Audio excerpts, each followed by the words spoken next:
납으로 금을 만들 수 있을까요? 과연 가능한가요? 수백 년 전에는 금을 만드는 사람을 연금술사라고 했지요. 마법에 가까운 것이지요. 연금술사와 철학자들은 금을 만들기 위해 수백 가지의 방법을 사용했습니다. 그런데 몇백 년 전에 마법사들이 납을 금으로 변환하는 연금술의 과정을 가능하게 한다고 전해졌습니다.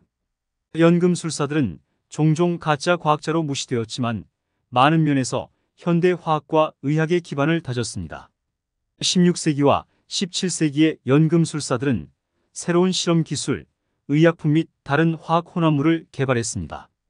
그리고 그들 중 많은 사람 중에 현대 화학의 선구자로 손꼽히는 아일랜드 출생의 과학자 로버트 보일, 선도적인 스위스 출생 의사 파라셀서스, 그리고 영국의 물리학자 아이작 뉴턴도 포함되어 있습니다. 그러나 연금술사들의 뛰어난 지적 능력과 실험적 소질에도 불구하고 철학자의 결과물을 만들어내지 못했습니다. 프린시페는 문제는 연금술사들이 납과 금이 다른 원자 원소임을 아직 알지 못했다고 말합니다. 그 당시에는 원소 주기율표가 없었지요. 연금술사들은 납과 금이 혼성 화합물이라고 믿고 있었으며 따라서 실험실 반응에서 화학적 변화에 적합하다고 생각하여 연금술사들의 노력에도 불구하고 꿈을 추구하지 못했습니다. 그러나 20세기 원자 시대의 시작과 함께 원소의 변이가 마침내 가능해졌습니다. 현재 원자 물리학자들은 정기적으로 원소를 다른 원소로 변환할 수 있습니다. 상업용 핵 반응기에서는 우라늄 원자가 분열하여 자손 원소인 제논, 스트론튬으로 변환시켜 전기 생산에 활용할 수 있는 열을 만들어냅니다. 실험용 핵융합 반응기에서는 무거운 수소 동위 원소가 헬륨으로 합쳐집니다. 원소는 원자핵 내의 양성자 수로 정의되며 주어진 원소의 동위 원소는 중성자의 양을 기준으로 결정됩니다. 그렇다면 납을 금으로 변환하는 신화적인 원소 변이는 어떻게 될까요? 이것은 실제로 가능합니다. 필요한 것은 입자 가속기, 엄청난 양의 에너지 및 얼마나 많은 금이 생성될 것인지에 대한 가능성 기대치입니다. 30년 넘게 캘리포니아의 로렌스 버클리 국립연구소의 모리 씨와 그의 동료 원자 물리학자들은 납 주기율 주변의 금속 원소인 비스무스에서 매우 적은 양의 금을 생산하는 데 성공했습니다. 한 원소를 금으로 변환할 수 있는 실험에서 납을 사용할 수도 있었지만 비스무스를 사용한 이유는 안정동위 원소가 하나뿐이어서 원소의 동질성은 금을 비스무스에서 분리하기가 납에서 분리하기보다 쉽다는 것을 의미합니다. 모리 씨와 그의 동료들은 입자 가속기를 사용하여 탄소와 네온 원자핵을 거의 광속에 가까운 속도로 가속하여 비스무스 원자핵의 단면에 부딪히게 했습니다. 참고로 금의 원소 번호는 79번으로 즉 79개의 양성자를 가지고 있다는 것입니다. 납은 82번, 비스무스는 83번, 수은 80번이지요.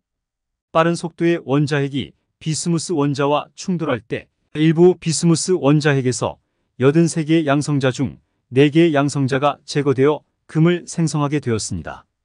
충돌로 인한 반응은 79개의 양성자와 111개의 중성자를 가진 금, 그리고 79개의 양성자와 120개의 중성자를 가진 다양한 금 동위 원소를 생성했습니다.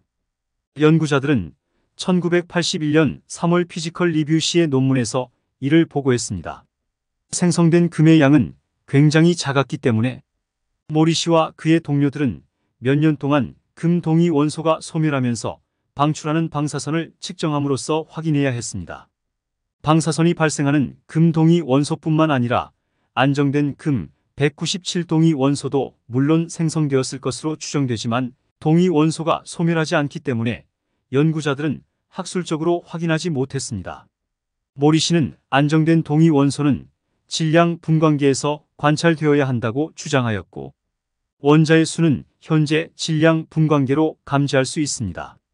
납을 금으로 변형하는 이론은 납의 양성자 82개 중 3개의 양성자를 제거하거나 수은의 양성자 80개 중 1개를 제거하여 양성자 수를 79개로 줄이는 것입니다. 이론적으로는 금을 만드는 것이 가능하나 실제로는 매우 높은 에너지와 비용이 들며 생성된 금의 양은 비용을 상회하지 못합니다. 1980년에 비스무스로 금을 만드는 실험을 수행했을 때 가속기에서 입자빔을 실행하는데 약 5,000불의 비용이 들었으며 하루 동안 빔을 사용했습니다. 그 당시 금의 가격은 온스당 약 560불로 경제적으로는 매우 부적합했습니다. 요즘 금 가격은 온스당 2,066불이며 경제적으로 실용성이 없습니다.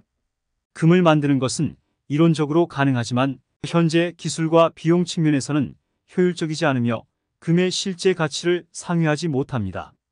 전자기술이 발전하고 가속기 제작 비용이 감소한다면 미래에는 상용화될 수 있을 것이지만 현재로서는 금을 채굴하는 것이 훨씬 경제적이고 효율적입니다.